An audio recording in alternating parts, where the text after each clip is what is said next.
Hello everyone, welcome to FiSC CAPITAL. We are into the third episode of Decoding Warren Buffett, letters to the shareholders. As you know, in this episode we are going to discuss the classic letter of 1959. In the earlier episode, we have discussed the letter for last 2 years. So in 1959 as usual, Buffett started by giving a view of general market. He mentioned that the return of Dow Jones Industrial Average in 1959 was close to 16.5%, and if we include the dividends, the return was around 19.9%. He highlighted the fact that despite such a rise in the index, many stocks were down, and therefore the performance of many big investment companies and mutual funds were down as well. This reminds us of a similar situation in the Indian market, where Nifty was going up for a week, but the holdings of many portfolios were going down. And people started making fun of this situation by creating a meme where Nifty was riding like a biker is riding on a bike without a front tire. The same thing happened in 1959. He highlighted the examples of two big funds or companies. One was Toy Continental, whose return was somewhere around 6 to 7%. The other one was Massachusetts Investment Trust, which was the biggest mutual fund company of that period. So Buffett mentioned Tricontinental result was close to 6-7%, whereas the Massachusetts Investment Trust return was less than 10%.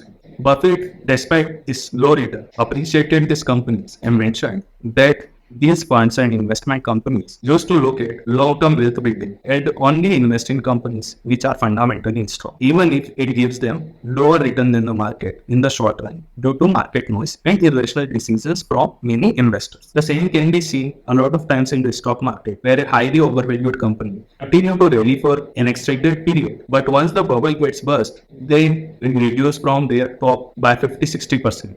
Therefore, this kind of investments are always suggested by the experts, and Warren Buffett mentioned that he also believes in this kind of a strategy, where he takes less risk in investments even if it gives him lesser returns. In the second part, Buffett explained the performance of these six partnerships, mentioned that the partnership return was between 22% to 30% with an average of 25.6%. So basically all the partnerships were beating DJI in that period as well. And he highlighted that all the partnerships were giving nearly similar return after 3 years of investment. So basically, if you would remember the first episode, where we saw that three partnership he started in that period had very varying results. Two were less than 5% or 6%, whereas the third one was having a rate of close to 19-20%. So it was obvious to highlight this, that in the short run, there may be some variation in return, but in the long run, a good strategy is going to give similar returns to all the investors. Coming back to the highlight of this letter, so Warren Buffett explained one of the investment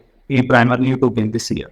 He mentioned that generally he looked at such investment and only put 25% of the portfolio maximum in such opportunities. But here his position was close to 35%. He was talking about an investment trust wherein he invested this 35% and became biggest shareholder of that company. So Buffett explained that although this is hard in his general approach, but he took this decision of so much exposure with a lot of confidence, because this company wasn't a single stock, but actually a holding company of some 35 good companies. So Warren Buffett mentioned that actually the asset value of this stock is much higher than the price of this stock, because it has position in such in 35 companies. So it is actually more like a mutual instead of one single company.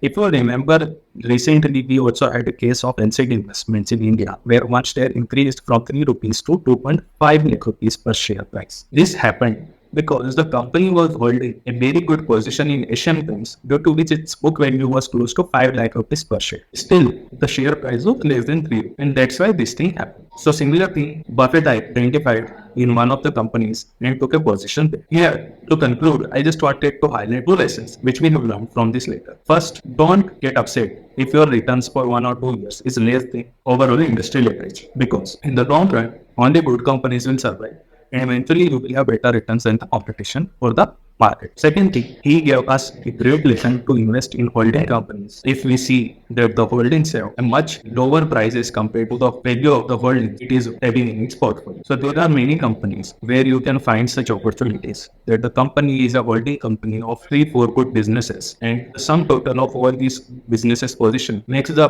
book value or asset value of this company much higher than its current price. So if you see such companies, do consider them for investment. However, do a proper research, because there could be a possibility that the holdings themselves could become a dying business, and therefore this holding company will also not get a much benefit from its position. If you like this video, please share it with your friends and family, and don't forget to subscribe our channel for more content like this. Thank you very much.